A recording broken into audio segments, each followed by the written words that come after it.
exclusive. The stalker talks. Clarence Thomas preparing for the most important public examination of his life. Was he guilty of sexual harassment? This is NBC Nightly News with Tom Brokaw. Reporting tonight from NBC News headquarters in New York. Good evening. They share a common heritage. Born poor and black, bright and hardworking, they earned law degrees at Yale and went to Washington to begin their careers. Now, in the nation's capital and before the world, they are at opposite ends of a personal, legal, political, and emotional dispute of historic proportions. Clarence Thomas and Anita Hill. NBC's Andrea Mitchell is on Capitol Hill tonight, where the Judiciary Committee reopens hearings tomorrow. Andrea? Tom, the stage is set for what everyone anticipates will be a brutal hearing. Anita Hill arrived in Washington under heavy police guard because of telephone threats. NBC News has been told that the Judiciary Committee has informed Thomas's team that it is interviewing another potential witness who claims to be able to corroborate Hill's charge. 2 others were already scheduled. Republicans are preparing to challenge every aspect of Hill's account. Seeking an early advantage today, Thomas's supporters produced 17 of his former co-workers, all female, to deny that he mistreated women. I am offended that there is a possibility that this opportunity may be snatched from him on the basis of these allegations. I'm just so upset about all of this. Thomas's opponents were also loading their ammunition. They released this Thomas memo to the Reagan transition team in 1980, recommending that government guidelines holding employers liable for sexual harassment in the workplace be relaxed. And the question of pornography. Anita Hill had accused Thomas of vividly describing pornographic movies to her. One of his closest friends, Washington lawyer Levita Coleman, told NBC News that she and Thomas talked about X-rated movies he'd seen at law school, but that the conversations were not salacious, utterly inoffensive. A Thomas advisor said he has not seen or been addicted to porno movies for several years. Republicans downplayed the issue. But I do know about law students who study law and discuss the various degradations of mankind, and sometimes make a lot of fun of them in law school and kibitz back and forth. And if he hadn't discussed some of these things, he'd probably be pretty rare. If you, however, take a woman employee and say, now I want to talk to you about these, and she doesn't want to hear about it, you still want to talk to her about it, that would concern me. Coincidentally, the president spoke to a citizens group today organized to fight pornography. It abuses, it degrades, and insults both women and men.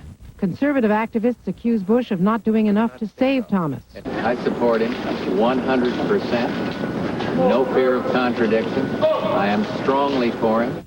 Thomas has a powerful White House support team. Hill will be accompanied by her parents and 2 brothers and has hired a public relations firm. Tom? Andrea, what happens if it's a standoff in the hearings if both people are equally credible?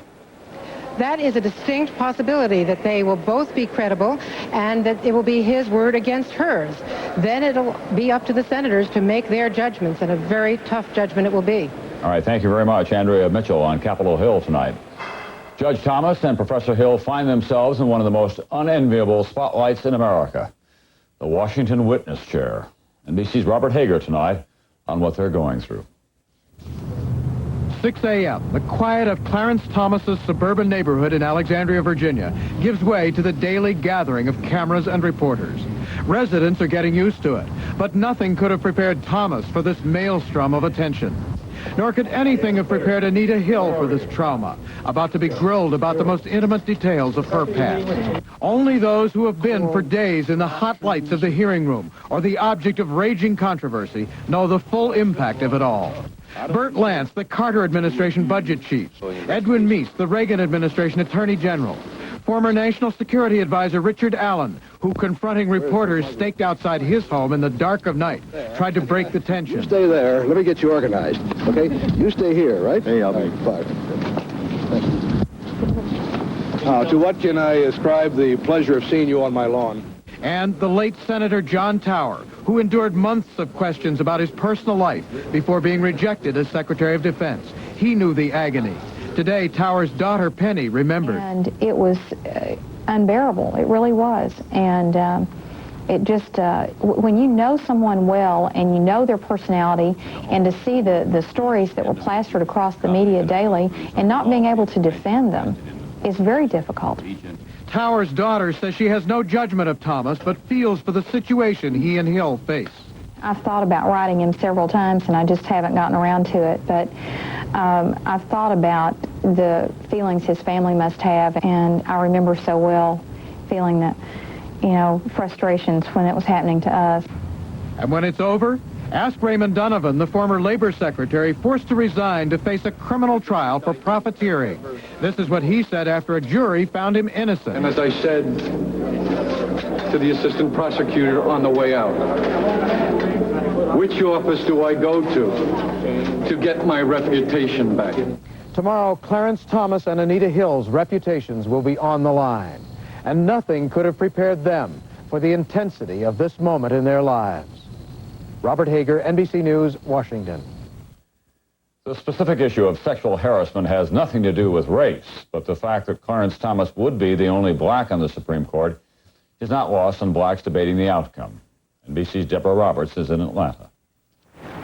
Blacks still flock to the gravesite here of civil rights hero Martin Luther King Jr. But there is little sympathy for Clarence Thomas's trouble. After all, many black leaders here never embraced his nomination. I was against Judge Thomas for the most part from the very beginning. And I'm sorry that it had to happen on this basis, but I'm sorry that President Bush nominated him in the first place. In this city, where many blacks have achieved, some fear conservative Thomas will reverse civil rights gains and welcome any obstacle to his confirmation. Just make my feelings stronger that I don't think he should be the one in the Supreme Court. But the serious issue of sexual harassment isn't lost in the politics, even among Thomas's detractors. I think men look at sexual harassment or charges of sexual harassment quite differently than women do. For them, it's not a big thing, but for women, it can be a very traumatic thing. Whether Thomas makes it to the Supreme Court or not, some worry black youngsters he could influence have already been hurt in this very public battle between two credible role models. It's not good for our hopes and dreams to have more articulate, intelligent young African Americans take their places in the sun. I feel like Clarence Thomas is advocating giving up certain things. Today, at all-black Morehouse College, they debated Thomas's stand against affirmative action. In this classroom, there will be no feeling of loss if he loses the nomination. I think that the main reason he was nominated is because he was black. I think Bush felt pressure to nominate another black. A thorny issue for the next generation of blacks who now risk losing a voice on the nation's highest court. Deborah Roberts, NBC News, Atlanta. NBC News will have live coverage when those hearings resume tomorrow morning at 10 Eastern Time. And tomorrow night on this program, we'll devote most of Nightly News to the hearings and to the issue of sexual harassment. When Nightly News continues in a moment, Yugoslavia, is it a harbinger of the future of Eastern Europe and the Soviet Union? And on Crime and Punishment tonight, Fred Briggs on a child molester who got his prison time reduced by going public with his apology. These are remarkable cars, and I've left all this space to show you why. First, Dodge Spirit and Plymouth Acclaim are the lowest priced 6-passenger cars in the world, even with an airbag and all the goodies you see here. But okay, you want to spruce it up, so you start adding options. Air, automatic, 4-speaker stereo. When you're through, you'll find that Spirit and Acclaim, with all this, are still the lowest priced 6-passenger cars on the planet. Now, get a warranty choice no other manufacturer offers. Kids feel sick at the thought of taking bad-tasting medicine. Open up. But not grape-flavored Dimetapp DM. Don't like Dimetapp. Pediatrician recommended Dimetapp and Dimetapp DM. Works as good as it tastes. This is the sound of Unisom, the sound of sleep. With Unisom, you hit your pillow and fall asleep fast. Tonight, you can sleep more soundly with Unisom, America's #1 sleep aid.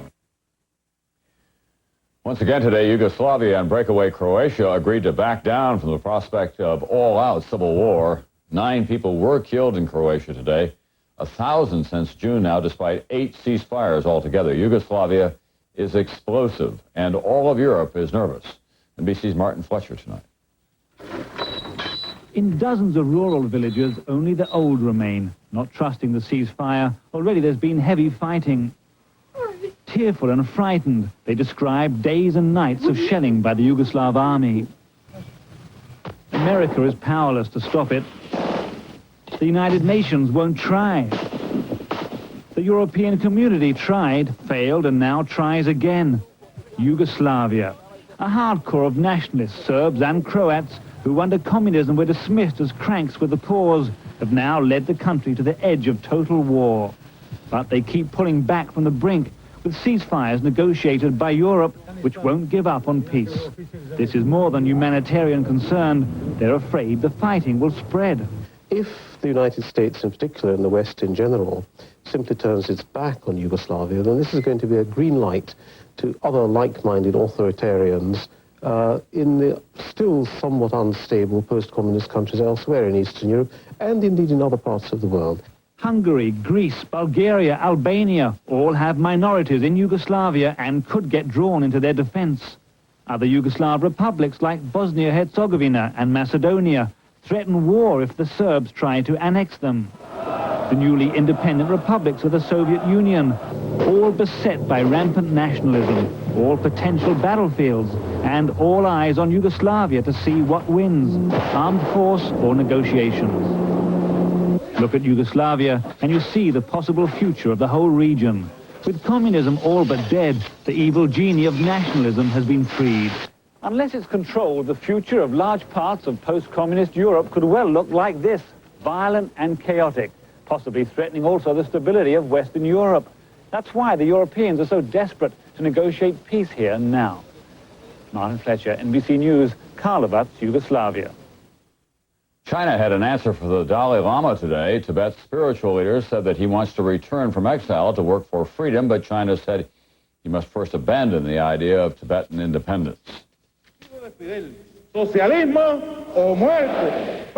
In Cuba today, the rallying cry was socialism or death. Fidel Castro presided over Cuba's party Congress. The communist holdout is at a turning point, and Cuban television broadcast only the opening ceremony of this meeting. How do you improve a design like Ford Taurus? With no negatives, you simply accentuate the positives. Aerodynamic design becomes slipperier. Instrumentation and controls become handier. An inviting interior becomes friendlier. And in the end, the most award-winning car in its class becomes even classier. The new Ford Taurus. Have you ever wished the good things in life could get even better? Have you driven a Ford lately? At Color Tile, we'll do what it takes to give you a break. That means the lowest prices guaranteed at our Columbus Day half-price sale.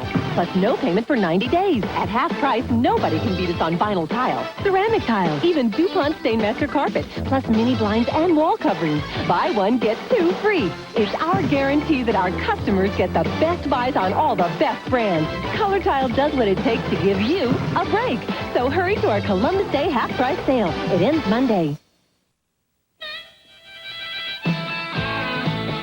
I'm not going to buy just any tire. Before you buy new tires, test these first. New Bridgestone road handlers from Sears. Drive them anywhere for 1,000 miles. If you're not convinced new Bridgestone road handlers are the best tires you've ever driven, Sears will replace them free. When they say it's guaranteed, it's guaranteed. From subcompacts to vans, Sears has a Bridgestone road handler backed by lifetime free replacement. Who's going to back it better than Sears? Tonight's Daily Difference, crime and punishment. What should be the punishment when the crime is molesting a child? In the case of one man in New England, the prosecutor and the judge have taken a very unusual approach, and we hear more now from NBC's Fred Briggs. This ad just appeared in 2 New England newspapers. In it, this man says he's a child molester and makes a plea for other molesters and victims of molesters to call an 800 number before what happened to me happens to you. What happened was this. In the summer of 1990, 34-year-old Thomas Jakey was arrested for molesting at least 2 boys in Londonderry, New Hampshire.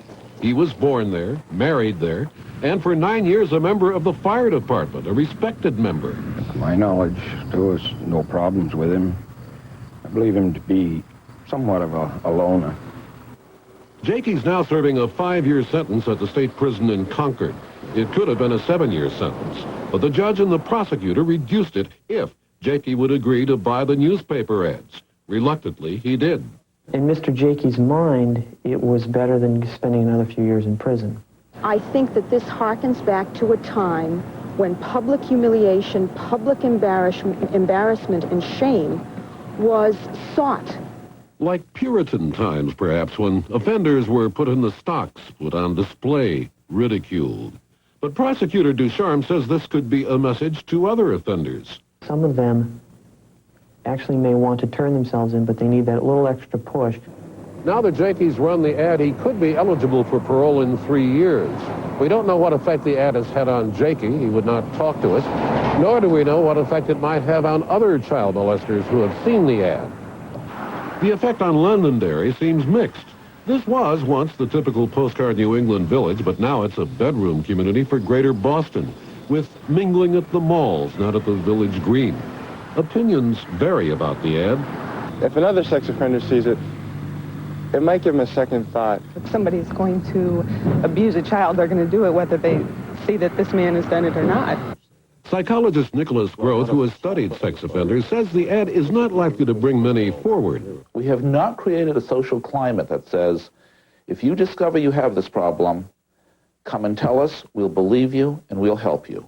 We've really created a social climate that says, if you discover you have this problem, you better keep it secret, and you better get your victims to keep it secret, because if we find out about it, there'll be all sorts of adverse social and legal consequences.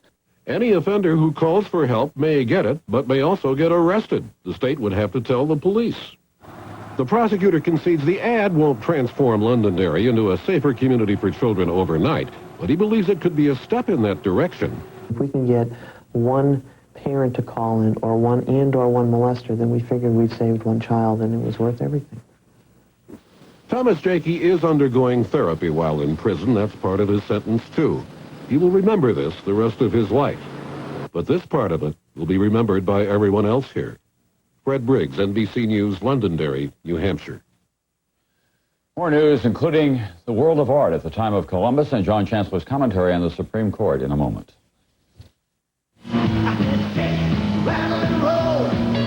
Does your washing machine like to dance? When it gets unbalanced, does it shred its stuff instead of cleaning yours? What you need is a strong, silent type, the Frigidaire Horizon 3000. Unlike some washers, it adjusts to unbalanced loads and keeps on running. Frigidaire, clean clothes without the song and dance. And now get up to $75 cash back on select new appliances from Frigidaire. Chrysler announces the ultimate guarantee. A plan that helps protect your new Dodge Caravan or Plymouth Voyager from the day you buy to the day you sell. It's your assurance of value when you buy, safety when you drive, security when you need it. A warranty choice no one else offers. Even guaranteed value when you trade. You can't do better than that. Call 1-800-92-MINIVAN and rediscover American value. It's 6 o'clock. You're coming home for supper tonight. You work all day. You work up an appetite. Hey, Mom, what's for dinner? I wonder what minute is cooking up a dinner tonight. How about stir-fried chicken and broccoli in a tangy oriental sauce with Minute Rice? Because Minute Rice makes all your recipes taste great. Now that's something to come home to. Just look for a minute. It's cooking up a dinner tonight. Mary Brody won't feel the tiny lump in her breast for another 2 years. But she'll discover it tomorrow after her first mammogram, thanks in part to a new X-ray film created by DuPont that makes it safer to start mammography early. And for Mary, early detection means a 2-year head start on the rest of her life. At DuPont, we make the things that make a difference. One year from now, the 500th anniversary of Christopher Columbus's epic journey to America. And the National Gallery of Art in Washington is celebrating with its most ambitious show ever. More than 600 objects from 33 countries showing just what an advanced world did exist over the horizon from Europe. When you enter the National Gallery's East Wing, it is the world as artists saw it 500 years ago. Tapestries, oils, maps, masks, books, jewelry from 33 countries. It's been assembled to reflect the artistic richness of that time. It was the Renaissance, the genius of Leonardo da Vinci.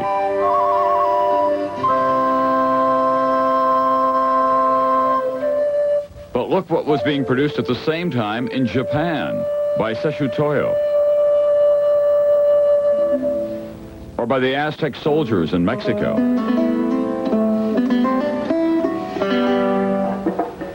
The artisans of Central Africa. That was a world unknown to Christopher Columbus in Europe when he set sail. 500 years later, the rest of the world decided to set the record straight. We never thought that countries would actually offer their greatest national treasures. But I think people's imagination were set fire by the idea of being seen together with everyone else in a global context. This is what Columbus missed when he failed to get to the interior of Mexico.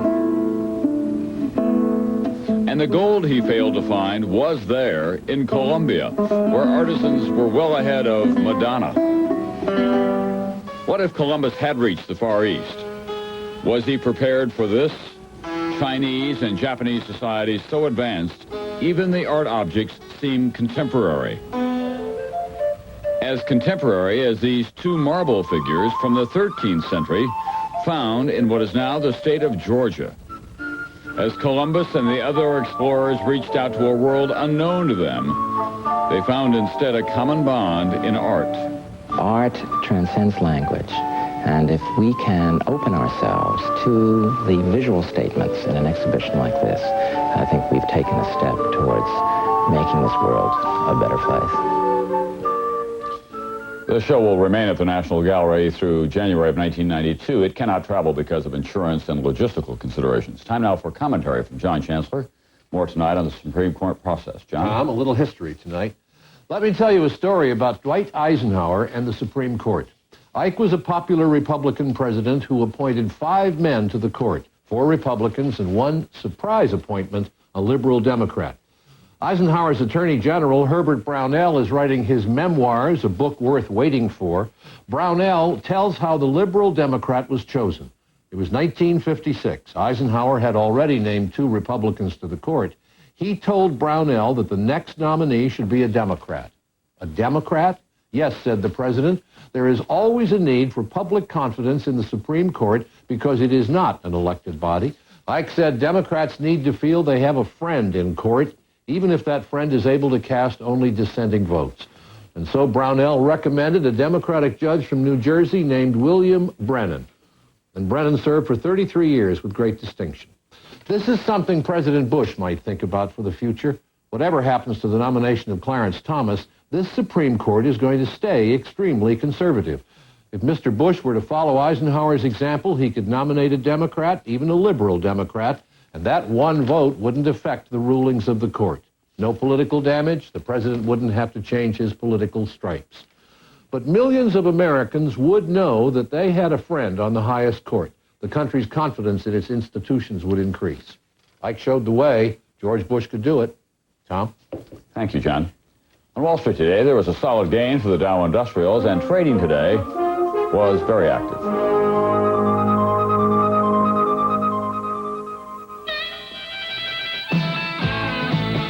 I'm not going to buy just any tire. Before you buy new tires, test these first. New Bridgestone road handlers from Sears. Drive them anywhere for 1,000 miles. If you're not convinced new Bridgestone road handlers are the best tires you've ever driven, Sears will replace them free. When they say it's guaranteed, it's guaranteed. From subcompacts to vans, Sears has a Bridgestone road handler backed by lifetime free replacement. Who's going to back it better than Sears?